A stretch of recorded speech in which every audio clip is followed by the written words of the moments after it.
मी विशिष्ट ठिकाणातच काम करतो असं परमेश्वर कधीच म्हणत नाही.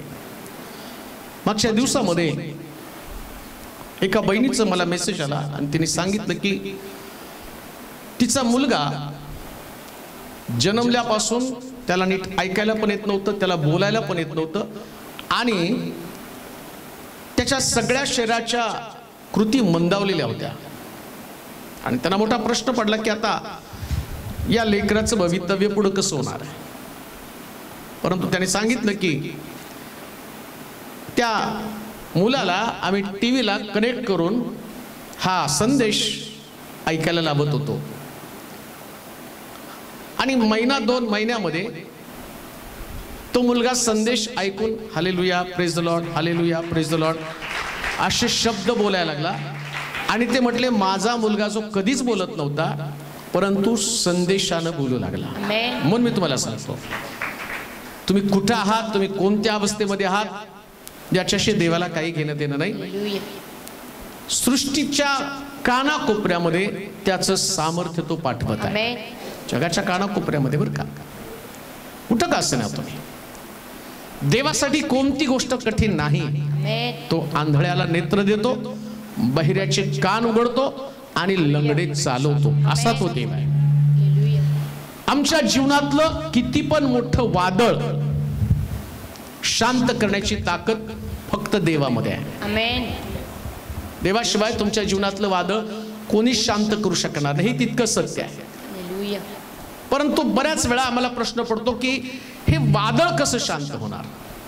आणि विश्वासणारे लोक, देवावरती विश्वास ठेवणारे लोक यांना वादळाचा सामना करावाच लागतो. आज आम्ही तीच गोष्ट पाहणार आहोत. आमच्या जीवनातलं वादळ कसं शांत होणार. जर वादळ आहे तर येशू पण आहे. वादळ आहे तर येशू आहे. म्हणून नुसतं वादळाकडेच नाही बघायचं. बऱ्याच वेळा वादळाकडे आम्ही बघतो आणि आम्हाला असं वाटतं की आता या वादळात माझं कसं होणार आहे. गाणं तर आम्ही गातो, माझ्या नावीत येशू असता मला नाही कशाची, पण वादळात आम्ही चिंता करत बसतो. परंतु आज आम्ही नेमकं जाणणार आहोत की या वादळाला कसं शांत केलं पाहिजे, कसं शांत होणार आमचं जीवनातलं वादळ. आणि आज जर आम्ही बघितलं तर प्रत्येक व्यक्ती याच चिंतेमध्ये आपलं जीवन जगत आहे. प्रत्येक व्यक्ती त्याच्या व्यवसायामध्ये वादळ आहे, शरीरामध्ये वादळ आहे, डोक्यामध्ये विचारांचं वादळ आहे, घरामध्ये वादळ आहे, कुटुंब उद्ध्वस्त होत आहे, बऱ्याच समस्या, बऱ्याच अडचणी.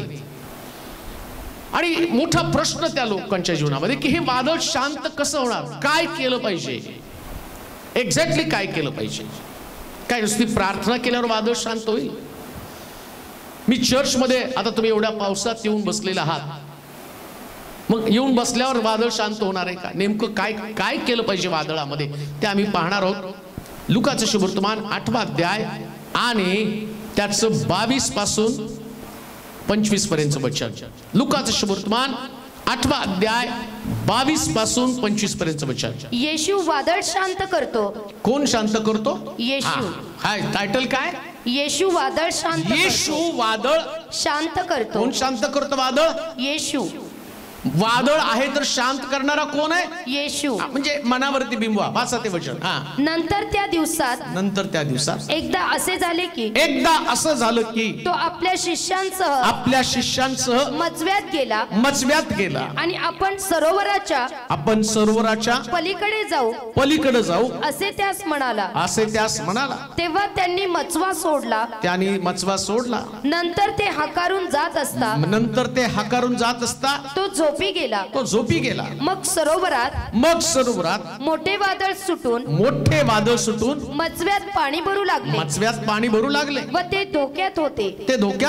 तेव्हा ते त्याच्याजवळ येऊन त्याला जागे करून म्हणाले, गुरुजी बुडालो. तेव्हा त्याने उठून वाऱ्यास व पाण्याच्या कल्लोळास धमकावलं आणि तो बंद होऊन निवांत झालं. तेव्हा त्याने त्यास म्हटले, तुमचा विश्वास कोठे आहे. ते भयभीत होऊन विस्मित झाले व एकमेकास म्हणाले, हा आहे तरी कोण. बस वादळ शांत नेमकं कसं करावं, काय केलं पाहिजे वादळ शांत होण्यासाठी? प्रत्येकाच्या जीवनात वादळ आहे. वादळ नाही असा एक सुद्धा विश्वासणारा व्यक्ती नाही. चर्चमध्ये येणारा, मग तो पाळक असेल, मग तो सुवार्तिक असेल, मग तो भाऊ असेल, मग तो बहीण असेल, मग त्याचं बिझनेस असेल, मग त्याचं शरीर असेल, त्याचं कुटुंब असेल, या सगळ्या क्षेत्रामध्ये वादळ असणार आहे. परंतु वादळ पाहिल्यावरती घाबरून जाणं हा आमचा स्वभाव आहे.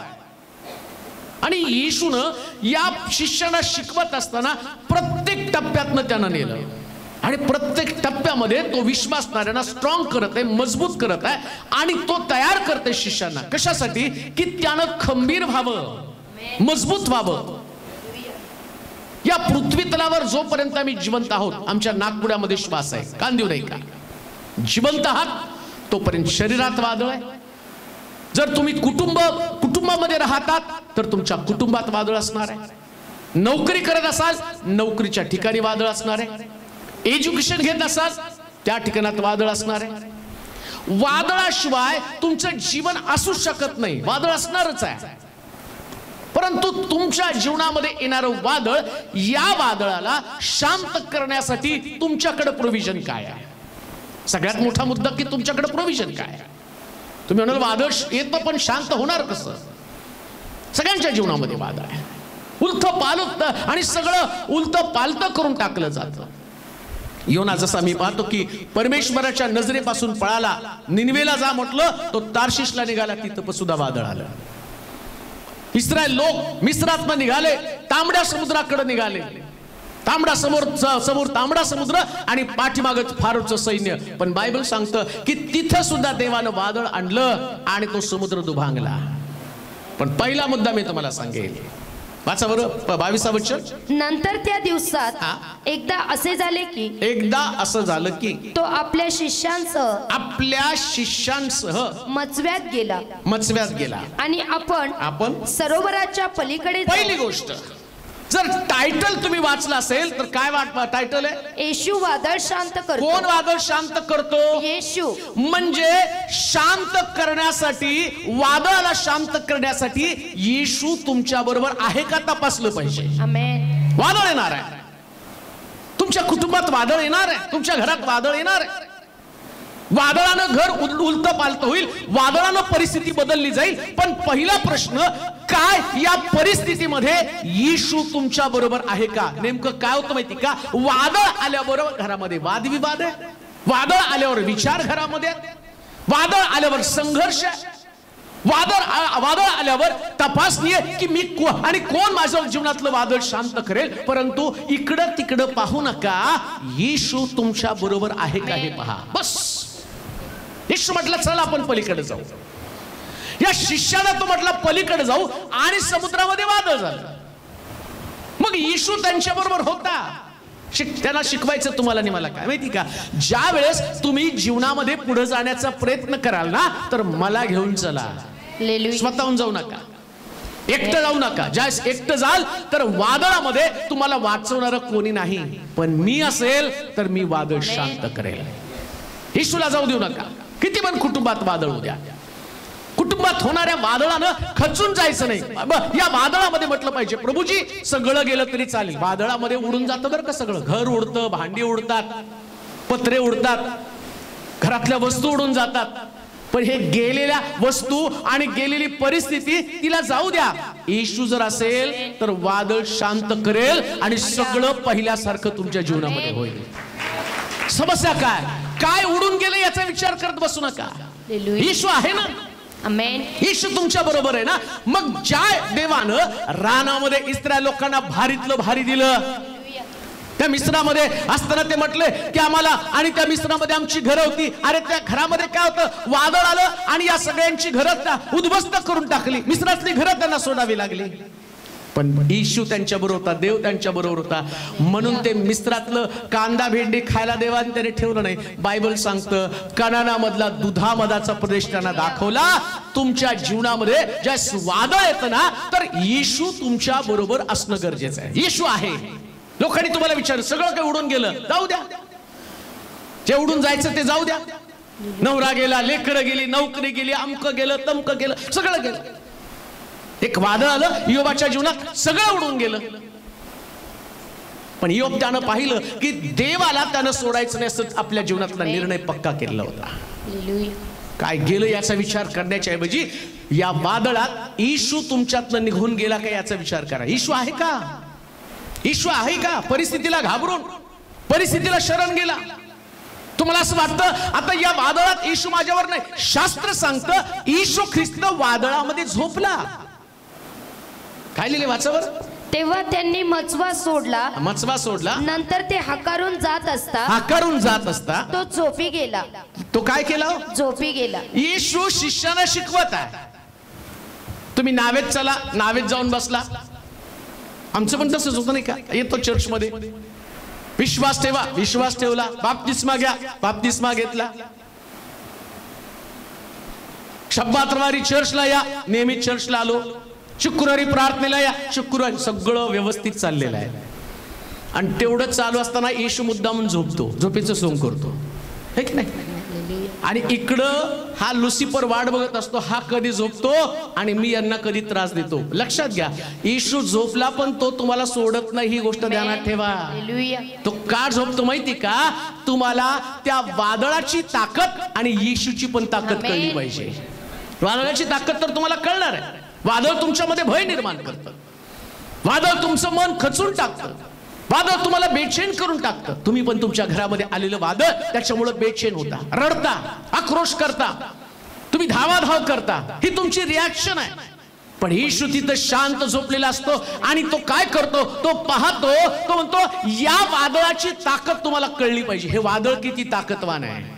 आणि ज्या वादळाची ताकद तुम्हाला कळेल ना, मग तुम्ही माझ्याकडे याल, माझं महत्व तुम्हाला समजेल, तुम्ही मला जाग कराल. याचा अर्थ त्यांना दाखवायचं होतं की पहा, जीवन जगत असताना माझ्याशिवाय जगत राहाल तर तुमच्या जीवनात वादळ आहे, पण माझ्या बरोबर जगाल तर वादळ नाहीच होईल. माझ्या बरोबर जगाल तर वादळ नाहीच होईल.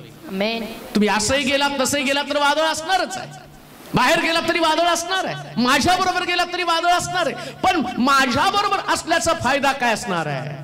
जरी मी तुमच्या नावेमध्ये तुम्हाला वाटत असेल की आणि मी झोपलो किंवा मी दखल घेत नाही आणि वादळाकडे पाहत नाही, मुळात तसं होत नाही. मी तुम्हाला सांगितलं ना, आपण पलीकडे जाऊ. ज्या दिवशी तुम्ही बाप्तिस्मा घेऊन पलीकडे जाण्यासाठी निघाला त्या दिवसापासून वादळ तुमच्या जीवनामध्ये आलं, पण वादळाला शांत करणारा येशू तुमच्या बरोबर होता म्हणून तुम्ही पलीकडे आलेला आहात. पहिला मुद्दा, वादळामध्ये येशू आहे का तपासा. येशू तुमच्या बरोबर आहे का? का फक्त वादळाचाच विचार करत आहात? एक गोष्ट ध्यानात ठेवा, येशू असला तरी वादळ असणारच आहे. असं नाही होणार की आता येशू आहे आणि मग वादळ नाही येणार. वादळ तर येणारच आहे. काही लोक म्हणतात एवढे प्रार्थनेत आहे, मग एवढे प्रश्न तुम्हाला कसे? तुम्हाला एवढे प्रश्न, एवढं तुमच्या घरात वाद, एवढे तुम्हाला आर्थिक चणचण, एवढं शरीरामध्ये आजारपण. अहो हे वादळ आहे. पण या वादळात आम्ही प्रभूला बिलगू नये, आम्ही येशूला नाही जाऊ दिलं. आणि आम्हाला माहिती आहे ही परिस्थिती आज आहे ती उद्या नसणार आहे. येशू उठणार, वादळाला धमकावणार. शिष्य वादळ आल्याबरोबर येशूकडे गेले. तुम्ही कुणाकडे गेलेला आहात? वादळात तुमच्याकडे कोण आहे? वादळ आल्यावर तुम्ही नको तिथं जाऊन चर्चा करता, नको त्यांना समजावून सांगता, नको त्याचं मार्गदर्शन घेता. पण शिष्यांनी नावेमध्ये दोन गोष्टी घडल्या असत्या. एक तर शिष्य येशूकडे गेले, दुसरी गोष्ट त्यांनी नावेतनं उड्या मारून पोहून गेले असते. पोहून जाता जाता बुडून पण गेले असते, आहे की नाही? तुमच्याकडे पण दोन प्रश्न आहेत. तुम्ही दोन पर्याय तपासू शकता. जर येशू असेल तर येशूकडे, नसेल तर तुम्ही तुमचा मार्ग, चला आपण उडी मारू. उडी मारल्यावर तुम्ही नशिबानं वाचला तर वाचला, नाही तर तुम्ही वाचणार पण नाही. पण 100% जर येशू तुमच्यावर असेल तर तुम्हाला बुडूच देणार नाही. म्हणून पेत्र बुडत असताना तो म्हटलं प्रभूजी मी बुडत आहे. येशूने हात दिला आणि त्याला वर काढून दाखवलं, मी तुला बुडू देत नाही. वादळामध्ये येशू जर तुमच्यावर असेल तर तुम्ही कधीच बुडणार नाही, कधीच नाही. वादळ तर येणार आहे, वादळ तुमच्या जीवनाचा भाग आहे. विश्वासणाऱ्यांच्या जीवनाचा वादळ एक अविभाज्य भाग आहे. त्या वादळाला तोंड देण्याची ताकद प्रभूने तुम्हाला दिलेली असताना फक्त एकच गृहीत धरायचंय, माझ्या बरोबर येशू आहे, मी पळापळी करणार नाही. येशू उठेल आणि तो धमकावेल, असं लिहिलं. ते येशूकडे गेले आणि येशूला म्हटले प्रभू आपण बुडत आहोत. येशू आला, त्यानं वादळाला धमकावलं. मग ते वादळ उगच नाही आलं. सगळं घटना जी आहे ना ती प्रभू मुद्दामून घडवत होता. त्याला तयार करायचं असतं. जसं ते, आणि मी पाहतो की स्टँडिंग लाईन, स्लीपिंग लाईन, शाळेमध्ये गेलेल्या मुलाला एकदम आई नाही शिक्षिकत, मग काय करतात, आधी स्टँडिंग लाईन, स्लीपिंग लाईन, मग गोल कार्ड. आणि आम्ही कधी कधी म्हणतो काय बोरिंग आहे. अरे हे केलं तर मुळाक्षर येणार आहेत. अक्षर कसे, तसं येशू पण शिष्याला शिकवतो आणि तो काय करतो, झोपतो, स्लीपिंग लाईन. आणि आता तो म्हणतो तुम्ही पण स्लीपिंग लाईन, तुम्हाला पण त्या ठिकाणी शिकायचंय. काय करायचं, येशू झोपला, तुम्ही पण झोपायचं होतं ना.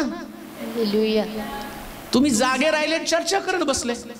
लक्षात घ्या, झोपणं विसावा गेलं. ज्यास येशू तुमच्या नावेमध्ये असतो ना, जीवनामध्ये असतो, त्यास तुम्हाला फक्त विसावा घेण्याचं काम करायचंय. आणि तुमचा विसावा तुटावा, तुमची मानसिक शांती ढळावी, तुमचं अंतःकरण अस्वस्थ व्हावं, तुमचा विश्वास कमजोर व्हावा. लक्षात घ्या, वादळ पहिलं जर काम काय करत असेल तर तो तुमच्या विश्वासाला तोडण्याचं काम करतं. कारण बायबल सांगते, येशू म्हटलं तुमचा विश्वास कुठे आहे. वादळ येतं त्यास ते तुमचा विश्वास तोडण्याचं काम करतं. तुम्हाला असं वाटतं की देव माझं ऐकत नाही, परमेश्वराचं लक्ष माझ्याकडे नाही. त्या वादळाला तोंड देण्यासाठी प्रभूनं जाणून बुजून तुम्हाला सांगितलं की चला आपण पलीकडे जाऊ. पलीकडे जाणं ही प्रोसेस फार मोठी आहे. तिथं तुम्हाला लढावं लागणार आहे, संघर्ष करावा लागणार आहे. पण जाता जाता एक गोष्ट ध्यानात ठेवा, काही झालं तरी तुमच्या घरातनं आणि तुमच्या जीवनातनं येशू बाहेर जाता कामा नये. तो नावेमध्ये असलाच पाहिजे, तो तुमच्या बरोबर असलाच पाहिजे. जर तो तुमच्या बरोबर नसेल तर प्रॉब्लेम असणार आहे. तो असेल तर प्रॉब्लेम नाहीये. म्हणून असं म्हटलं, येशू वादळ शांत करतो. वाचा त्याचे पुढचं वचन, 22 वचन. नंतर त्या दिवसात एकदा असे झाले की तो आपल्या शिष्यांसह मचव्यात गेला आणि आपण सरोवराच्या पलीकडे जाऊ. दुसरी गोष्ट, जर तुम्हाला पलीकडे जायचं तर वादळ येणार आहे. वादळ कधी येतं, पलीकडे जायचं. अलीकडे जायचं तर काय वादळ, काय झाडेन, काय ते आमदार तिकडे गेले म्हणले काय झाडीन काय बंगला, की नाही. पलीकडे गेले म्हणून काय झाडी, हा डोंगर. मी तेवढं बघत नाही, ते सारखंच आता युट्यूबला आपले व्हिडिओ सेंड करताना ती येतेच तिथं, याच काय झाडीन काय डोंगर आणि काय अमकन काय तमकन. पलीकडे जायचं तर तुम्हाला वादळ येणार आहे. अलीकडे बसलात तर तुमच्या जीवनात वादळच नाही. घरात बसलात तर कसलं वादळ, विश्वासामध्ये नाही गेलं तर कसलं वादळ आहे, कसला संघर्ष असणार आहे, पापात राहिलं तर कसलं वादळ असणार आहे. तुम्हाला जर जीवनामध्ये पुढे जायचंय, संघर्ष करावा लागणार आहे. यशस्वी जीवन जगण्यासाठी ज्यावेळेस येशूला घेऊन तुम्ही पुढे जाता तर तिथं वादळ येणारच आहे. मिस्रामध्ये असताना इस्रायल लोकांना समस्या नव्हत्या, त्यांना फारो कुठला त्रास देत नव्हता. काय त्याचा त्रास होता, सकाळी उठायचं विटा भाजायच्या, मिसर सोडायचं म्हटल्याबरोबर मग फारो त्यांचा पाठलाग करायला लागला. आणि फारोचा पाठलाग पाहिल्याबरोबर ते घाबरले. आता त्यांचं लक्ष वचनदत्त देश, कनान, दुधामधाचा प्रदेश आणि डोंगरावरची उपासना या सगळ्याकडनं त्यांचं लक्ष विचलित झालं. मोशे आणि देवानं त्याला दाखवलं आणि 10 पिढा पाठवले, 10 चमत्कार तिथं पाहिले, तरी सुद्धा या इस्रायल लोकांचं मन अधीर झालं. का? कारण त्यांना पलीकडे जायचं नाही. चमत्कार पाहून सुद्धा पलीकडे जायचं नाही. आम्हाला असं वाटतं आहे ते जीवन ठीक आहे, मग वादळ कधीच येणार नाही. पण ज्यास तुम्ही पलीकडे जाण्याचा विचार करता ना, यशस्वी होण्याचं आत्मिक जीवनामध्ये आणि या जगीत जीवनामध्ये, जेव्हा तुम्ही प्रभूला घेऊन पलीकडे जाण्याचा प्रयत्न करता, मग तुमचा बिझनेस असेल, शिक्षण असेल, त्याच्यामध्ये पलीकडे जाण्याचा प्रयत्न करता तर तिथं संघर्ष करावा लागेल. कधी शाळेसाठी फी नसेल, कधी तुमच्याकडे पुस्तकं नसतील, संघर्ष तर करावा लागणार. पुढे जायचं म्हणजे संघर्ष करावा लागणार. मला आठवतं की ज्यावेळेस मी माझं एज्युकेशन करत होतो, मी एमकॉमला एक्सटर्नल एमकॉम करत होतो, कारण कॉलेजमध्ये ऍडमिशन घ्यायला माझ्याकडे पैसे नव्हते. कॉलेजमध्ये नाव लागलं पण ऍडमिशनला पैसे नव्हते. म्हटलं आता करायचं काय. मग एक्सटर्नल ऍडमिशन घेतलं. ऍडमिशन घेतल्यावरती ट्युशन लावायला पण पैसे नाहीत. आता कॉलेजलाच पैसे नाही तर ट्युशनला पैसे कुठून देणार आहे, पुस्तकाला पण पैसे नाही, अभ्यास कसा करायचा. मग माझा एक मित्र हुशार होता आणि मग त्याने मला 500 रुपये आणून दिले आणि तो म्हटला, मनोज हे पैसे, व्याजाचे पैसे मी दुसऱ्याकडून आणून तुला दिलेले. आणि त्यानं त्याच पुस्तकाचे पैसे आणून पैशाची पुस्तकं आणले आणि माझ्याकडे दिले. आणि म्हटलं आता अभ्यास कर. मग मी जिथं माळी कामाला होतो 200 रुपये मला पगार होता. मग त्याच्यातले थोडे थोडे जमून त्याचे 500 रुपये दिले आणि त्याला म्हटलं व्याज किती झालं, तर म्हटलं 10% त्याचे वरचे 50 रुपये. पण ज्यास मी त्याला व्याजासहित पैसे द्यायला गेलो तो म्हटलं मला माहितीये तू पुस्तकं आणणार नाही म्हणून माझेच पैसे मी तुला दिले होते, फक्त माझे पैसे दे, व्याज देऊ नको. म्हणजे ज्यावेळेस तुम्हाला पुढे जायचं तर संघर्ष करावा लागणार आहे. हालेलुया. पुढे जायचं. मला जर असं वाटलं 12वी झाले तर बस झालं, मी घरात बसतो, मग मला त्या गोष्टीचं आणि कुठल्याच प्रकारचं मला लढाई करावी लागली नसते. जर पुढे जायचं तर वादळ येणारच आहे. येशू शिष्यानं म्हटलं चला आपण पुढे जाऊ, चला आपण पलीकडे जाऊ. पलीकडे जाणं ही तुमची गरज आहे. संघर्ष त्याच्यासाठी करावा लागणार आहे, रोजच्या जीवनामध्ये लढावं लागणार आहे. संघर्षाशिवाय तुम्ही पुढे जाऊ शकत नाही. मग ते आत्मिक जीवन असेल, कौटुंबिक जीवन असेल, एज्युकेशन असेल किंवा तुमचा बिझनेस असेल, तुमचा व्यापार असेल, तुमचं कुटुंब असेल, या सगळ्याला तुम्हाला पुढे घेऊन जायचं आहे. आणि येशू तुमच्या बरोबर आहे. येशू नेहमी तुम्हाला पलीकडे जाण्याविषयी बोलतो, तिथंच नाही बसायला सांगा. म्हणून तशी त्या पेत्रला म्हटलं आपली नाव जरा खोल पाण्यामध्ये घेऊन जा. तो म्हटलं प्रभूजी खूप प्रयत्न केला, अजून काही मासे गळायला लागले नाहीत. संघर्ष करावा लागणार आहे. एक दिवस तुम्हाला प्रभू त्या संघर्षाला यश देईल. मग एवढे प्रयत्न केल्यावर तो म्हणतो शेवटचा प्रयत्न आता येशू सांगतो म्हणून माझी नाव मी आतमध्ये घेऊन जातो. आता मी आतमध्ये जातो, पलीकडे जातो. आणि बायबल सांगतो तो पलीकडे गेला, आतमध्ये गेला. ज्यास अगोदर आम्ही पाहतो की त्यानं आपलं जाळं धुवायला सुरुवात केलेली होती, दुरुस्त करत बसलेला होता. पण येशूनं सांगितल्याबरोबर जाळं धुणं म्हणजे पॅचअप करणं. त्यानं म्हटलं आता प्रयत्न सोडून देणार आहे. एक गोष्ट ध्यानात ठेवा, जर पुढे जायचंय तर प्रयत्न कधी सोडू नका. जर येशू तुमच्या बरोबर आहे तर 100% तो तुम्हाला पलीकडे नेणार आहे. आणि पलीकडे जाणाऱ्या लोकांच्या जीवनात वादळ आहे. परत तुम्हाला सांगतो, अलीकडे थांबणाऱ्या लोकांना वादळ नाहीच आहे. काय त्यांना काय वादळ दिसणार, घरात बसले ते वादळ येऊ द्या, काही पण येऊ द्या, घरात आहे ना बस झालं. बाहेर गेल्यावर तुम्हाला त्याची तीव्रता, झाडं पडायला लागलेले आहेत, नावा तिकडे तिकडून पळायला लागलेले आहेत, ते तुम्हाला बाहेर गेल्यावर दिसणार आहे. झाडं उमटून पडलेली तुम्हाला दिसणार आहे. वादळाचं सामर्थ्य तुम्हाला जाणवणार आहे. ज्यास तुम्ही पुढे जाताना तुमच्या जीवनात वादळ येतं. योसेफ आला, त्यानं सांगितलं 11 पेंढ्या तुझ्या पेंडीला नमन करतील म्हणून त्याच्या भावाने त्याला विकलं.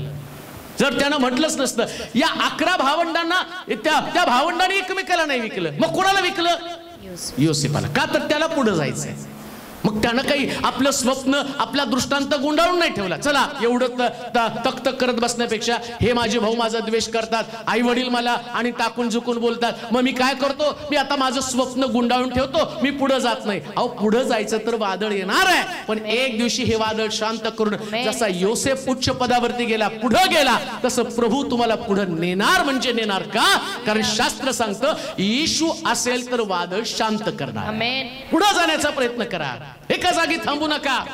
पुढे जाणं, संघर्षासाठी तयार व्हा. म्हणून आम्ही पाहिलं तो म्हटला पुढे जा, पलीकडे जा. आणि पलीकडे जात असताना ऐका, अजून एक गोष्ट तुम्हाला सांगतो. वाचा बरं ते वचन, म्हणजे तुम्हाला त्यातलं समजेल. नंतर त्या दिवसात एकदा असे झाले की, तो शब्द महत्वाचा आहे, पुढे तो आपल्या शिष्यांसह मचव्यात गेला आणि आपण सरोवराच्या पलीकडे जाऊ असे त्यास म्हणाला. म्हणजे त्यानं अभिवचन दिलं, येशूनं अभिवचन दिलं. जर प्रभू तुम्हाला अभिवचन देत आहे पुढे जाणार आहात तर अभिवचन घेऊन पुढे जा. आमेन. अभिवचन घेऊन पुढे जा. हालेलुया. देव तुमच्याशी बोला तुला पुढे जायचंय, मग तुम्हाला नाही बसायचं. मग आता वादळाची चिंता करू नका. आमेन. तो म्हटला ना पुढे जायचं तर मग पुढे जा, बिनधास्त जा. हालेलुया. मग किती तुमच्या जीवनात प्रसंग कठीण येतील, मग किती तुम्हाला त्रास भोगावा लागेल, मग किती उंचवट येतील, कधी वर जाल कधी खाली जाल, पण तो म्हटला ना पलीकडे जाऊ, पलीकडे जाणारच आहे. एकटं जाऊ नका, अभिवचन घेऊन पुढे जा. येशूचं वचन, येशूनं दिलेलं अभिवचन, चला आपण पलीकडे जाऊ. काय शब्द वापरला त्यानं? चला आपण सरोवराच्या पलीकडे जाऊ. काय शब्द आहे? चला आपण सरोवराच्या. कोण? आपण. म्हणजे येशू तुम्हाला एकट्याला पाठवतो का? नाही. त्याला माहिती एकट्याला पाठवलं की घाबरगुंडी उडेल यांची, थोडंसं वादळ आलं तर घाबरून जातील. अगदी जुन्या करारानं पाहिलं, पाठीमागं फारोचं सैन्य, समोर तांबडा समुद्र. एवढे चमत्कार पाहिल्यावर त्या मोशेला म्हणतात का मिस्रामध्ये कबरा नव्हत्या का? इथं आता मला समोर पा तांबडा समुद्र आणि पाठीमागं फारो. लक्षात घ्या, जीवन मरणापर्यंत जगायचं नाही. मरण आणि जीवन याच्यामध्ये संघर्ष आहे आणि या संघर्षामध्ये प्रभूचं अभिवचन आहे काय? चला आपण पलीकडे जाऊ. आमेन. हे कितपर्यंत नाही जगायचं? मरेपर्यंत. जीवन आणि मरण याच्यामध्ये जे प्रभूचं अभिवचन आहे. काय अभिवचन? आपण पलीकडे जाऊ. आमेन. लक्षात घ्या, प्रभू तुम्हाला पलीकडे नेतो, मग तुम्हाला पुढे पलीकडे जाण्यासाठी त्याची किंमत चुकवावी लागणार आहे. हालेलुया. तुम्हाला लढावं लागणार आहे, तुम्हाला उभं राहावं लागणार आहे. पुढे वाचा 23 वचन. नंतर ते हकारून जात असता तो झोपी गेला. कधी झोपी गेला हो? हकारून जात असता. परत वाचा. नंतर ते हकारून जात असता तो झोपी गेला. जेव्हा तुम्ही नाव चालवायला सुरुवात करताना तेव्हा तो झोपी जातो, तो झोपी जात नाही. हालेलुया. दुसऱ्या भाषेमध्ये एकदा गाडी चालवायला आली ना, मग बाप मागं बसत नाही. गाडी शिकवताना बघतो आम्ही, पाठीमागं बसलेला असतो, मग तो सांगतो असा पॅन्डल मार, मग असा हँडल धर, असा ब्रेक मार. आणि एकदा का ते गाडी चालवायला शिकला, पॅन्डल मारायला शिकला, सायकल नाही आता जाऊ दे, सायकल कोण वापरतं, पण गाडी असा गिअर टाक, असा ब्रेक मार, असा एक्सिलेटर दाब, ते मागं बसून सांगितलं जातं.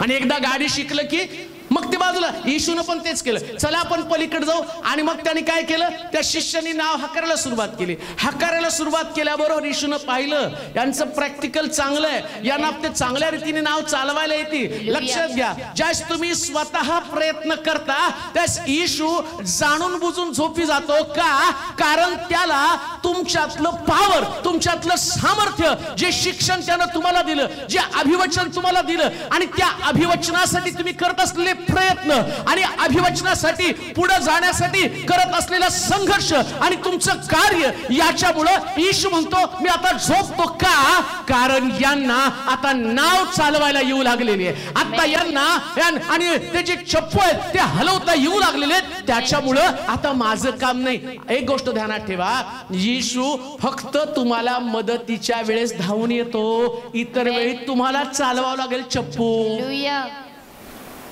तुम्ही जर म्हटलं आमचा चप्पू तूच चालव, बऱ्याच वेळा आम्ही म्हणतो नाही का, देवा आमची मदत कर. आता परीक्षा जवळ आली, वर्षभर तर टीव्ही बघण्यात आणि टाइमपास करण्यात खर्च केलं, आणि लास्ट मोमेंटला ते चप्पू येशूच्या हातामध्ये देतो. नाही पुढे जाणार तुम्ही, तुम्हाला वर्षभर संघर्ष करावा लागणार आहे. आमेन. चप्पू चालवावे लागणार आहे. पुढे जाण्यासाठी देवाकडे पाहण्याच्या ऐवजी तुमच्या हातातल्या चप्पूला घेऊन आणि ते काय म्हणतात त्याला, चप्पू नाही त्याचं काय शब्द, वल्ले हे की नाही, ते वल्ले फिरवायला तर पाहिजे की नाही. आमेन. शास्त्र सांगतं त्यानं मचवा हकारत पुढे घेऊन गेले. हालेलुया. तुम्ही तुमचा मचवा हकारत आहात का, हा दुसरा मुद्दा आहे. वादळ कधी शांत होणार आहे? तुम्ही मचवा हकारण्याचा प्रयत्न केला तर वादळ शांत होणार आहे. आमेन. थोडंसं तुम्हाला संघर्ष करावा लागेल, त्याच्यासाठी तुम्हाला प्रयत्न करावा लागेल. सतत देवावरती अवलंबून राहणं ही गोष्ट विश्वास त्यांना शोभत नाही. तो म्हटला आपण पलीकडे जाऊ, आणि तो झोपला, आणि झोपेतून उठून त्यांना म्हटला, अरे अल्पविश्वासू लोकांना. का अल्पविश्वासू म्हटला? थोडा प्रयत्न तुम्ही करायचा होता ना.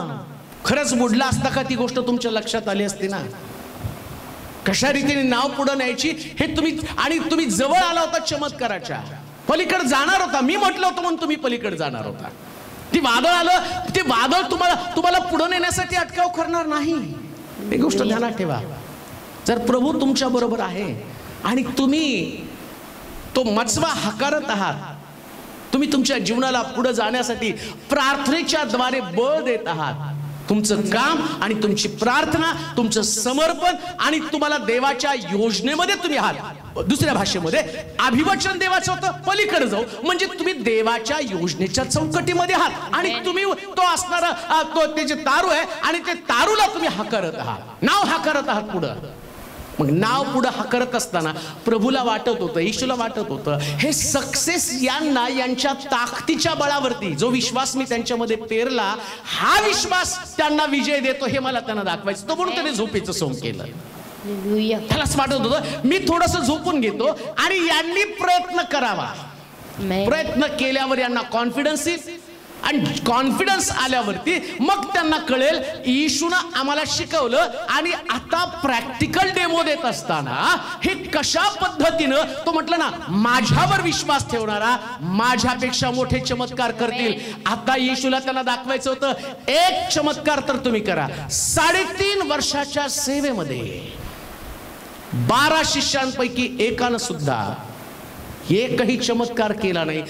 प्रभू जसा त्याचा अंतिम समय आला त्यास त्याला वाटत होतं जाण्याच्या अगोदर कोणीतरी एकानं उठावं, वादळाला धमकावं, लंगड्याला चालवावं, आंधळ्यांना दृष्टी द्यावी, मेलेले जिवंत करावेत. परंतु या 12 एकाला सुद्धा ते जमलं नाही. आणि म्हणून येशू त्या नाव हकारत असताना झोपी गेला. उद्देश काय होता की यांनी नाव हकारत स्वतःच्या प्रयत्नानं पलीकडे जावं. जर यांना मदत लागली तर मी करण्यासाठी समर्थ आहे. तो झोपी गेला. बायबल तर सांगते इस्रायलच्या रक्षकाला झोप लागत नाही, डुलकी पण घेत नाही. मग का झोपी गेला? त्याला असं वाटलं की तुम्ही ती नाव हाकरत पुढे न्यावी. तुमचं जीवन पण तुम्हाला हाकरत पुढे न्यायचं, थांबायचं नाही बरं का. बरेच लोक नाव ते सोडून देतात किंवा फाशी घेऊन मरून जातात. आता नाही पुढे जात आहेत, आता आम्ही मरून जातो. काय इतिहास करणारे मरून कोणी सुद्धा तुम्हाला विचारणार नाही जगामध्ये. फक्त कबरेमध्ये लोक फुलं टाकून निघून जातील.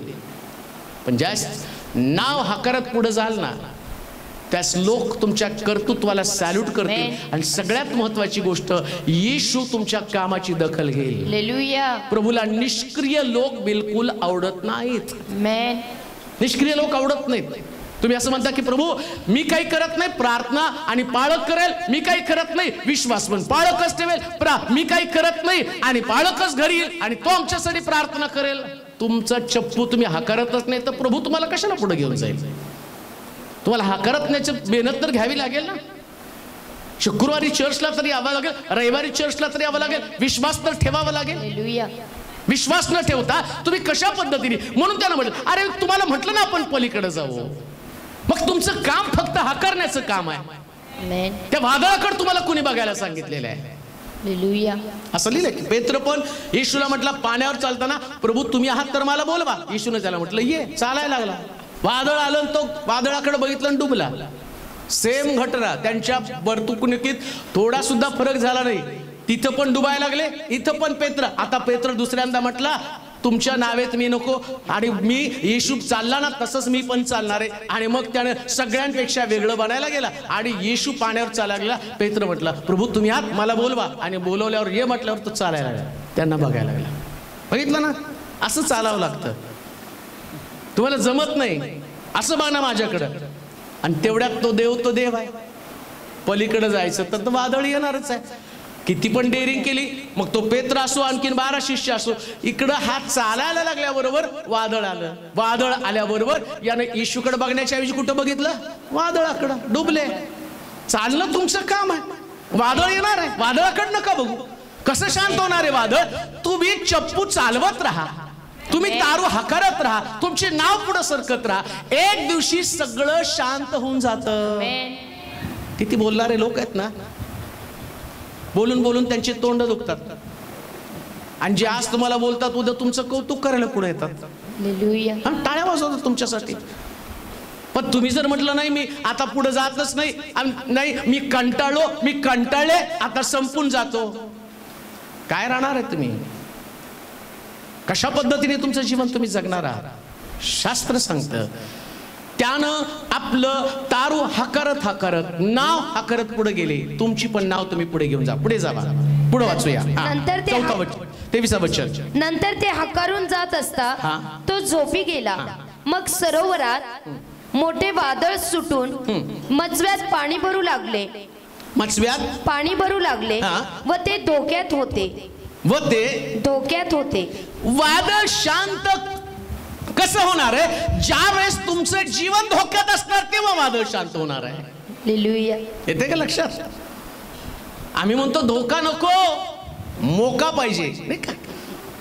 संधी पाहिजे, तेव्हा पुढे जाण्याची संधी पाहिजे. तो पुढे जाण्याची संधी म्हणजे धोका. जीवनात जर पुढे जायचं ना तो म्हटलं आपण पलीकडे जाऊ. आणि पलीकडे जाऊ म्हटल्याबरोबर विश्वासणारे येशूचे शिष्य, या शिष्यांना वादळाला तोंड द्यावं लागलं. लक्षात घ्या, ज्या दिवशी तुम्ही फार मोठ्या धोक्यामध्ये असता तो दिवस तुमच्या जीवनातलं वादळ शांत होण्याचा समय आहे. असं लिहिलंय तिथं. ज्यावेळेस सुरुवातीला एकदम मोठं वादळ येत नाही बरं का, थोडं मग मोठं मोठं होतं. मग ते एवढं वाढतं की आम्हाला समजत नाही आता कसं शांत करायचं. आणि नेमकं वादळ वाढल्याबरोबर आम्ही आणि येशूकडे पाहण्याच्या ऐवजी आम्ही स्वतःकडे पाहतो, लोकांकडे पाहतो आणि असं वाटतं की या वादळात आता आपण मरणार आहोत. असंच लिहिलं ना, वाचा बरं. नंतर मग सरोवरात मोठे वादळ सुटून मजव्यात पाणी भरू लागले. पाणी भरायला लागलं व ते धोक्यात होते. तेव्हा ते त्याच्याजवळ येऊन त्याला जागे करून म्हणाले. काय म्हणाले? गुरुजी गुरुजी बुडालो. काय बुडाले का? नाही, पण जाऊन काय बोलले? बुडालो. म्हणजे अजून बुडले असते तर गुरुजीला उठवलं तरी कुठं असतं. पण त्यांनी शब्द काय वापरला? बुडालो. आणि कोण आहेत ते? बिलीवर्स, विश्वासणारे. शिष्य बाजूला राहू द्या. कोण आहे? बिलीवर्स. आम्ही कोण आहोत? आणि आमचा शब्द काय? बुडालो बुडालो बुडालो बुडालो बुडालो. कधी या पोराने मला बुडवलं, या सुनेने मला बुडवलं, मला अमक्यानं मला बुडवलं, माझ्या भावानं मला बुडवलं. अरे तुला बुडवलं नाही, हे वादळ आहे. हालेलुया. योसेफ म्हटला, त्याची भावंड त्याच्या गळ्यात पडून, अरे तुझं फार नुकसान आम्ही केलं, आमच्यामुळे तुला आमचं आणि देश सोडावं लागलं, आम्ही तुला विकलं, आता मी तुझ्या घरामध्ये एक गुलाम म्हणून राहू, तुझे दास म्हणून राहू. तो काय शब्द वापरतो? वाईट वाटून घेऊ नका. ही प्रभूची योजना होती. हे वादळ येणं ही प्रभूची योजना आहे. वादळ तुम्हाला बुडवण्यासाठी नाही, म्हणून कोणा व्यक्तीला दोष देऊ नका. यानं मला बुडवलं, त्यानं मला बुडवलं. तुम्ही तर म्हणा हे चांगलं घडलं का, याच्यातनं मला देवाच्या सामर्थ्याचा अनुभव आला.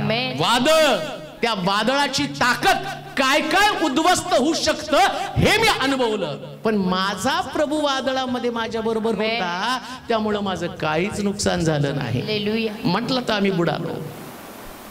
देवाचे प्रिय लोक, ज्या वेळेस विश्वास धरणाऱ्यांच्या जीवनामध्ये वादळ असतं, तर लक्षात ठेवायचं की तो तुमचा विश्वास मोठ्या उंचीवर नेण्यासाठी असलं संकट तुमच्यावरती आणतो. मोठ्या उंचीवरती तुमचा विश्वास पाहिजे.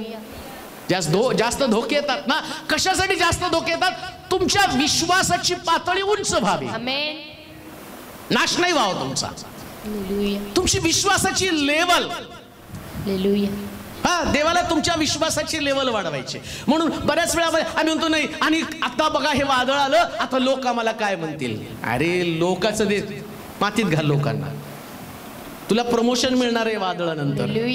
जेवढ्या लोकांच्या जीवनात वादळ आलं, शद्रक मेशक अबेदनगो बट्टीत टाकले, बाहेर काढलं, राजा म्हणतो यांचा देव खरा आहे, याचीच उपासना करावी, ते भाग्यात चढले. दानियल सिंहाच्या गुहेमध्ये टाकला आणि त्यानं कुठल्या प्रकारचं प्रत्युत्तर केलं नाही. राजानं त्याला म्हटलं, दानियला, परात्पर देवाच्या पुत्रा, तुझ्या देवानं तुला वाचवलं का? आतून आवाज, महाराज चिरायू असा. त्यानं वादळ आला आणि वादळ पाठवणाऱ्या व्यक्तीला आणि त्या कुठला दोष दिला नाही. त्याला माहितीये माझ्या जीवनातला हा भाग आहे, आणि त्याचा विश्वास सर्वोच्च पातळीवरती. शद्रक मेशक अबेदनगोचा विश्वास सर्वोच्च पातळीवरती. त्यांच्या समोर भट्टी, याच्या समोर सिंहाची गुहा. लक्षात घ्या, तुमच्या जीवनात ज्या मोठं वादळ येतं ना, आणि त्यामध्ये तुम्हाला वाटतं तुम्ही बुडत आहात, तर परमेश्वर तुमच्या विश्वासाची पातळी वाढवत असतो. म्हणून किती मोठं वादळ त्याचं विश्लेषण करू नका, तुमचा विश्वास किती वाढणार याचा विचार करा.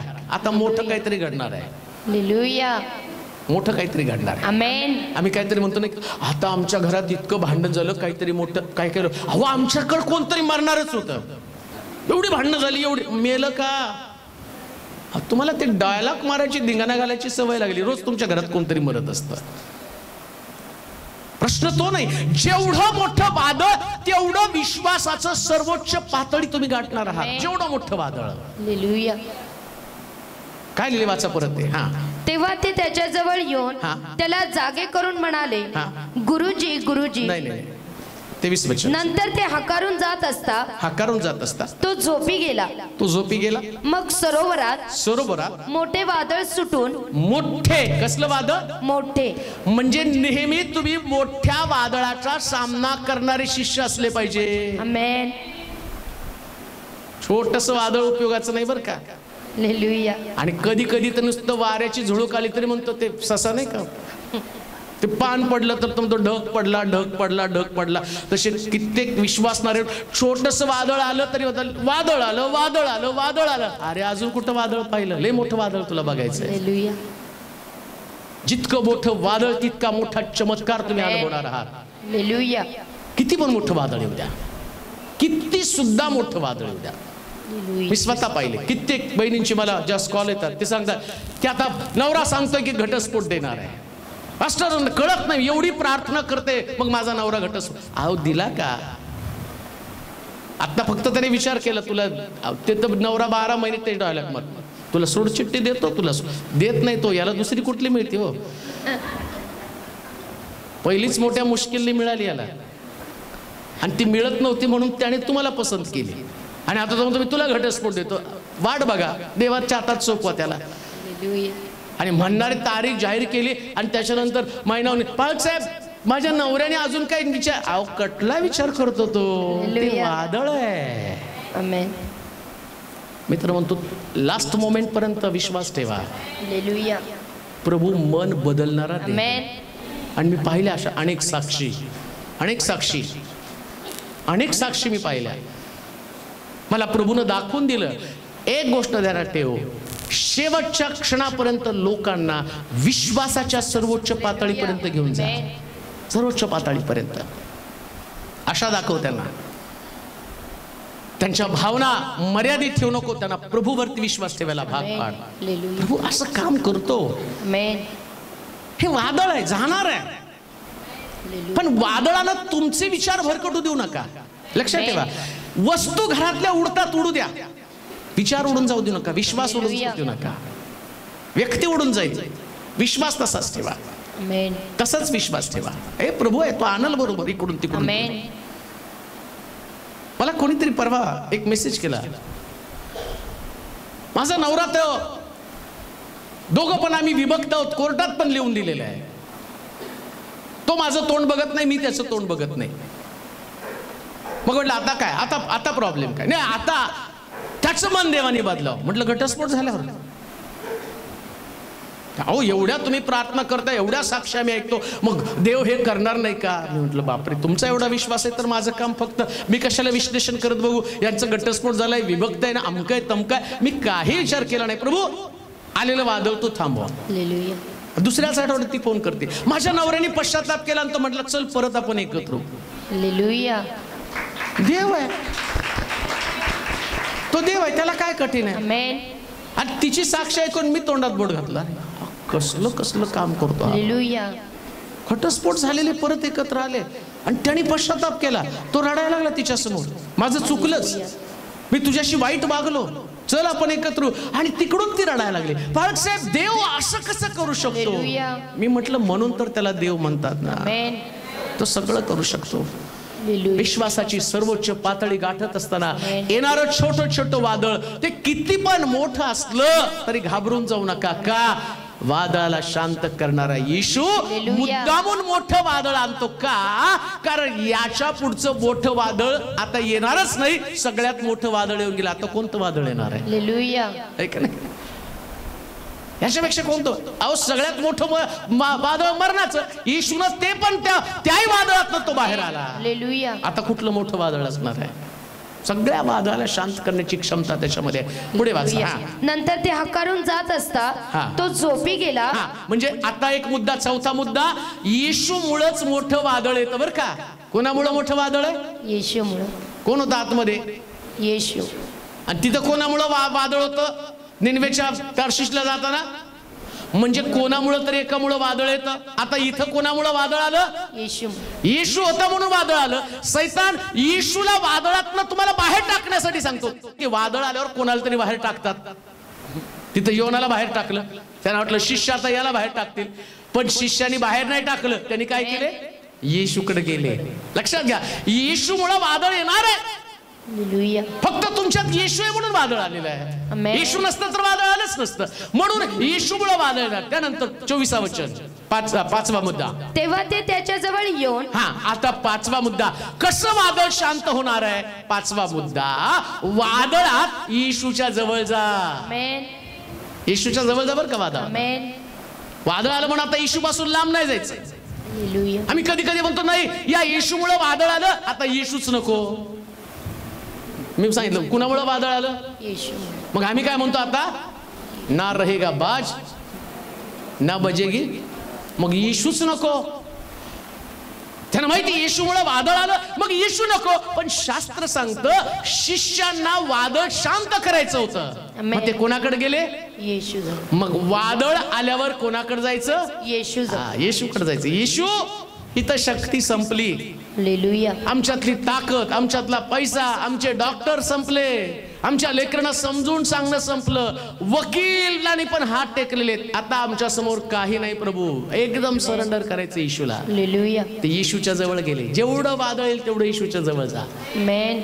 गुडघ्यावरती या, प्रार्थना करा, आमेन. प्रभूजवळ राखून राहा, आपलं मन त्याच्या समोर मोकळं करा. कोणा व्यक्तीला सांगू नका, येशूला सांगा. आमेन. आणि लक्षात घ्या, येशू किती रागावला तरी पहिले तर तुमचं ऐकतो. हालेलुया. येशू चिडला होता बरं का ते वादळ आल्यावर. काय लिहिले का नाही, वाचा बरं. तेव्हा त्याने त्यास म्हटले, नाही ते 24. तेव्हा ते त्याच्याजवळ येऊन त्याला जागे करून म्हणाले, जागे करून म्हटले, गुरुजी गुरुजी गुरुजी गुरुजी. बुडालो. तेव्हा त्यानं उठून वाऱ्यास व पाण्याच्या कल्लोळास धमकावले आणि ती बंद होऊन निवांत झाले. तेव्हा त्याने त्यास म्हटले, तुमचा विश्वास खोटे आहे. आता प्रश्न असा, येशूनं खरंच ते आणि वादळाला पाहून त्याने धमकावलं नाही म्हणून त्यांना तसं म्हटलं का? तुमचा विश्वास कुठे आहे? मी बऱ्याच वेळा त्या गोष्टीचा विचार करतो. शिष्य म्हणून मी त्या जागेवरती स्वतःला पाहिलं. वादळ होतं, मग येशूला कळत नाही का? आम्ही काय एवढे बोलता मी काही येशू नाही बरं का, माझ्याकडनं एवढी अपेक्षा करू नका. मग मी तिथं म्हटलं, येशू मी पण त्या शिष्यांपैकीच आहे रे. वादळ आल्यावर आम्ही घाबरणार ना. अरे घाबरा, वादळ आल्यावर घाबरा, पण बुडालो नाही तरी बुडालो कशाला म्हणता? हालेलुया. अजून तुम्ही बुडालाच नाही, तोपर्यंत तुम्ही बुडालो ते गारणं घेऊन माझ्याकडे आला. बुडाला का तुम्ही? मी असताना तुम्ही कसं बुडाल? हालेलुया. आणि तुम्ही बुडला तर मी पण बुडणार ना, कारण मी तुम्हाला म्हटलं ना पलीकडे जाऊ. मग तुमचा विश्वासच नाही ना तो. तुमच्या डोक्यात स्वप्न काय? वादळ आलं की बुडणार, हे आमची धारणाच आहे. प्रश्न आला की आम्ही मरणार, आर्थिक अडचण आली की मग आम्ही कर्जात मध्ये तसेच अडकून पडणार आहे. देव तुमच्यासाठी काहीही करू शकतो. आमेन. काही पण करू शकतो. हालेलुया. एका बहिणीने मला कॉल केला होता. 20,000 तिने एका सावकाराकडनं काढले आणि 20,000चं व्याज तिने फेडत आली तरी त्या सावकाराने तिला सांगितलं तुला 2 लाख रुपये व्याज द्यायचे. 20,000चे 2 लाख. आणि ती म्हटली आता मी एवढं व्याज देऊन त्याला 1.5 लाख रुपये तर माझे त्याच्यातच गेलेले आहेत. आता मला काय करावं समजेना. तो म्हटलं मी घरी येणार आहे आणि मग तुझ्या घरावरती जप्त येणार आहे. बाळक साहेब काय करावं समजेना, प्रार्थना करा. म्हटलं काळजी करू नको, देव सगळं करेल. आणि मग तो रोज येऊन तिला धमकी द्यायला लागला, फोन करायला लागला. मग ती पोलीस चौकीत गेली आणि पोलीस चौकीत जाऊन त्याला सांगितलं की असं असं आहे. पोलिसांनी त्याला बोलवलं, त्या बाईला उभं केलं. किती पैशाचे घेतले? पोलिसांना बघितल्यावर तो घाबरला. तो म्हटला 20,000. 20,000च्या वर याला 1 रुपया पण देऊ नको. 2 लाख मागणार होता, पण जाताना तिला 20,000च द्यावे लागले. का? किती मोठं वादळ असलं, येशू असला तर सही सलामत त्यातून बाहेर काढतो. हालेलुया. तुम्ही बुडणार नाही, आमेन. तुमचं नुकसान होणारच नाही. हालेलुया. म्हणून घाबरून न जाता येशूच्या जवळ जा. आमेन. मुद्दा काय? येशूच्या जवळ जाणार. वादळ आलं तर हालेलुया. तुम्ही वादळ आलं तर येशूला सोडता, त्याला बुडवण्याचा प्रयत्न करता. त्याच्यामुळे वादळ आलं, येशूच नको. पण शास्त्र सांगतं ते येशूच्या जवळ गेले. आमेन. एक गोष्ट ध्यानात ठेवा, वादळात जर येशूच्या जवळ गेला तर काय होतं पाहावर तिथं. तेव्हा ते त्याच्या जवळ येऊन त्याला जागे करून म्हणाले, गुरुजी गुरुजी गुरुजी गुरुजी बुडालो. तेव्हा त्याने उठून बस. 6वा मुद्दा, तुम्हाला वादळातनं वाचायचं असेल तर जी तुमची परिस्थिती ती येशूला तंतोतंत सांगा. आमेन. काय परिस्थिती त्यांची होती? काय वाक्य होते त्यांचं? बुडाले नव्हते, पण त्यांनी त्यांच्या मनात जे होतं ते येशूला सांगून टाकलं. ते म्हणत नाही आता जाऊन कसं येशूशी बोलावं. कधी कधी म्हणतो नाही कसं काय सांगावं बरं.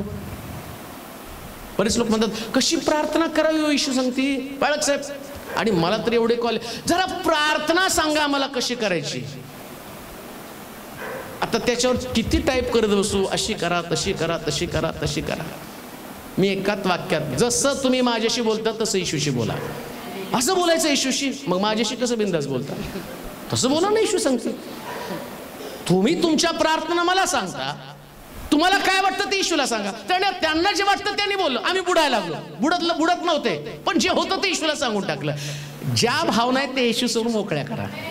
रागवाल तुम्हाला थोड्या वेळात तुम्हाला दोष देईल, पण तो तुम्हाला टाकून देणार नाही. तो असं नाही म्हणणार यांनी जास्तीचं सांगितलं मीठ. आम्ही म्हणतो नाही, अहो सगळं खोटं निघलं, मीठ मिरची लावून यांनी सांगितलं. कधी कधी सांगताना सांगतात ना, मीठ मिरची लावून असं झालं तसं झालं तसं झालं तसं झालं.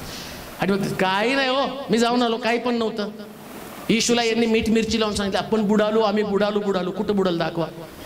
कोण पडलं? पेत्र कुठं पडलं दाखवा. योहान कुठं पडलं दाखवा. सगळे तर नावेमध्ये. कोण बुडालं? कोण नाही बुडालं. पण जास्तीची मिठी मिरची लावून सांगितली ना. थोडक्यामध्ये ज्या तुमच्या भावना आहेत तशाच येशूकडे पोचवा. वादळातून बाहेर पडायचं ना. ज्या फिलिंग्स आहेत, ज्या तुमच्या मनातल्या भावना आहेत तशाच येशूला सांगा. इकडं तिकडं विचारू नका. मी कशी प्रार्थना करू, मी कसं सांगू, जसं आहे तसं सांगा. तसल्या प्रार्थना, एकदम साधी प्रार्थना. प्रभू आम्ही बुडालो, एकच वाक्य. आता बुडालो हे सांगण्यासाठी मला आज सकाळी एकाने फोन केला, जरा मन लावून प्रार्थना करा. एका सिस्टरने मला फोन, जरा मन लावून प्रार्थना करा. म्हणलं ही कुठली प्रार्थना आहे, मला सांगा बरं तुम्ही. मन लावून प्रार्थना करा. मग मी रोज प्रार्थना करतो, ती प्रार्थना कुठली असते? म्हटलं तुम्ही काय बोलता कळतं का तुम्ही? डोकं फिरलं ना माझं. मन लावून म्हणजे काय करू, माझं हृदय तुमच्याकडे फेकून मारू का? हे बघा माझं, हिच्यात प्रार्थना ही दाखवा तुम्हाला. काय तसं सांगा ना येशूला. त्याच्यात काय आता एवढं मोठं वादळ आलं, याने काय गुडघ्यावर बसले, मग इकडचं तिकडचं फिरून अमकं तमकं तमकं तमकं. तेव्हा तू तांबडा समुद्र तू बंगला अमकं झालं, एवढं बोलत बसला का? काय गेला आणि म्हटलं आम्ही बुडालो. एक शब्द काय? बुडालो. बस. काही लोकांना वाटलं वादळ आल्यावर फार मोठी रंजक प्रार्थना करावी लागते. नाही हो, जी तुमची अवस्था आहे ती सांगा, प्रभू तुम्हाला त्यातनं बाहेर काढतो. कसला भारी देव आहे. हालेलुया. म्हणून कशी प्रार्थना करायची वादळात, याचा पण कुठं शोध घेत बसू नका. कशी प्रार्थना केली पाहिजे, काय सांगायला पाहिजे, कसं बोललं पाहिजे. अहो तुम्ही किती, अहो ती प्रार्थना आम्ही करतो ती भली मोठी लांबलचक असते, त्याच्यात दोघं चौघं झोपतात. पण येशूनं प्रार्थना केली, त्या प्रार्थनेत काय प्रार्थना आहे? काय तेव्हा ते त्याच्याजवळ येऊन त्याला जागे करून म्हणाले. जाग कोण? येशू. गुरुजी गुरुजी. जाग करून म्हटले गुरुजी गुरुजी. बुडालो. बस एक वाक्यात त्यांनी त्यांचा प्रॉब्लेम. किती वाक्यामध्ये? एक वाक्य. किती वाक्यात? एक वाक्य. फार मोठी तुम्हाला त्यावेळेस करायची गरज नाही. जास्त तुम्ही बुडताना एक वाक्य सांगा, प्रभू मी बुडलो. भीती वाटली, प्रभू मला नापास व्हायचं होत असल्यासारखं वाटतं, एवढं बोला. तेव्हा मग तू योनाला अमकं केलं, नोहाचं तसं केलं, याचं तसं केलं नाही. एक वाक्यात, प्रभू मला नापास व्हायची, आजचा पेपर थोडासा अवघड वाटतो, एवढंच बोला. तिथं कुणाकडे जाऊ नका. आता कोण चांगली प्रार्थना करू शकेल, कोण चांगली प्रार्थना करू शकेल? जसं त्या सिस्टरनी सकाळी मला म्हणलं, जरा व्यवस्थित प्रार्थना करा. तुम्ही शिकवा म्हटलं, आता मला कशी करायची प्रार्थना मलाच काही समजेना. एक वाक्यात तिने काय शिष्याने प्रार्थना केली. हा पुढे वाचा. गुरुजी गुरुजी. बुडालो बुडालो. आता येशूने काय केलं? तेव्हा त्याने उठून वाऱ्यास व पाण्याच्या कल्लोळास दमकावले. कुणा कुणालो? वाऱ्यास व, म्हणजे ज्या दिशेनं वारा आला ती दिशा पाण्याच्या कल्लोळास. आणि काय? पाण्याच्या कल्लोळात. एक शब्द तुम्ही बोलला ना, प्रभू आम्ही बुडत आहोत, प्रभू माझ्या घरामध्ये भांडण आहे, नवरा दारू पितो, एक वाक्य बोला ना, तो उठतो, कल्लोळ करणाऱ्या नवऱ्याच्या तोंडात बोळा घालतो. अकॉर्डिंग टू बायबल, बायबलच्या सिद्धांताप्रमाणे मी तुम्हाला सांगतो, त्यानं कल्लोळाला धमकावलं. याचा अर्थ मी तुम्हाला असं म्हणत नाही की तुम्ही रात्री झोपताना 2 शब्दाची प्रार्थना करा. आता तुम्ही म्हणत बरं झालं तेवढे करतो देवा, झोप लागली, गुड नाईट, असं पण होत नाही बरं का. असं पण होत नाही. मला सांगण्याचं तात्पर्य काय, तुम्हाला प्रार्थना माहित नाही त्यास तुम्ही म्हणता कशी प्रार्थना देवाला सादर करावी. त्यावेळेस तुम्ही संभ्रमामध्ये पहा, ज्यावेळेस मनुष्य गोंधळात सापडतो त्याला शब्द सुचत नाही. माझ्या बोलण्याचा सार तुम्हाला कळतो का? तुम्ही गोंधळात पडता त्यास तुम्हाला प्रभू असं नाही म्हणत, आता तुम्हाला दावीद म्हणतो मी रचून प्रार्थना सादर करतो. ती सिच्युएशन वेगळी आहे. ती पण प्रार्थना खूप सुंदर प्रार्थना आहे. कोणती? रचून देवाला प्रार्थना सादर करणं. पण वादळातल्या प्रार्थनेविषयी मी तुम्हाला सांगत आहे. वादळामध्ये रचून प्रार्थना देवाला तासनतास गुडघ्यावरती तुम्ही प्रार्थना करता, ती पण आवश्यक आहे, ती फार इम्पॉर्टंट आहे. येशू रात्रभर प्रार्थना करत होता. पण मी वादळातल्या प्रार्थने संबंधाने सांगत आहे, वादळ कसं शांत होणार आहे. त्या वादळामध्ये तुम्हाला शब्द सुचत नाही, पण प्रभू एक शब्द, हे प्रभू आम्ही बुडालो, बस. तुम्हाला आता तुमचं डोकं गोंधळून गेले. तुम्हाला असं वाटतं मी आता त्या दिवसासारखी प्रार्थना नाही करू शकत. बा वादळ आल्यावर तुम्ही कित्येक वेळा जास्त वेळ प्रार्थना करू शकत नाही. माझं होतं, तुमचं नाही माहिती, तुम्ही जास्त धार्मिक असाल. माझं होतं कधी कधी. खूप डोक्यात गोंधळ असला ना, बसल्यावर मग अर्धा तास मग तिथं पुढं मला असं वाटतं की आता नाही, पुढं प्रार्थना येत नाही. मग त्यास मी सगळ्या प्रार्थनेचा समारोप करताना म्हणतो, प्रभूजी सगळी परिस्थिती तुला माहिती आहे. अनेक लोकांनी माझ्या समोर प्रार्थना पाठवलेल्या आहेत आणि याची उत्तर तुला आज द्यावी लागेल. ज्यास मी व्हॉट्सअप उघडेल त्यास माझ्या समोर साक्ष असू दे. मग ती प्रार्थना करतो, मोबाईलकडे येतो आणि तेवढ्यात मोबाईलमध्ये अनेक लोकांची उत्तरं आलेली असतात का? वादळात एक शब्द पुरेसा आहे. एक शब्द पुरेसा आहे की तो शब्द जीवनातलं वादळ शांत करतो. म्हणून बायबल सांगतं. शेवटचा मुद्दा, 7वा मुद्दा, 25वा वचन. तेव्हा त्याने त्यास म्हटले, तुमचा विश्वास कोठे आहे. वादळ शांत करायचं तर काय आवश्यक आहे? विश्वास. आता वादळामध्ये प्रभू पहिला प्रश्न तुम्हाला करतो, तुमचा विश्वास कोठे आहे. जर तुमच्यामध्ये विश्वासच नाही, वादळ कसं शांत होणार आहे? मग येशू आला आणि त्यानं वादळाला धमकावलं आणि शिष्यांना पण म्हणतो तुम्ही विश्वासानं वादळाला धमकवायचे. तुम्हाला दुसरं काही करायचं नाही. वादळाला म्हणायचं शांत हो, बस. एकच प्रार्थना त्याला, शांत हो, शांत हो. आणि तुम्ही ती शांतता अनुभवाल. प्रभूची इच्छा आहे वादळ शांत होण्यासाठी तुम्हाला तुमच्या विश्वासाची व्याप्ती वाढावी लागणार. आपले डोळे आपण बंद करू, आपल्या जागेवरती उभं राहूया. प्रभू आज आमच्याशी बोललेला आहे, वादळ कसं शांत करावं. आम्ही देखील मोठ्या वादळामध्ये सापडलेले लोक असू. आम्हाला असं वाटत असेल यातनं बाहेर पडण्यासाठी मार्ग नाही. पण पुन्हा एकदा तो विश्वास मजबूत करूया. ज्यांना प्रार्थनेची गरज आहे ते पुढे येतील. नवीन लोक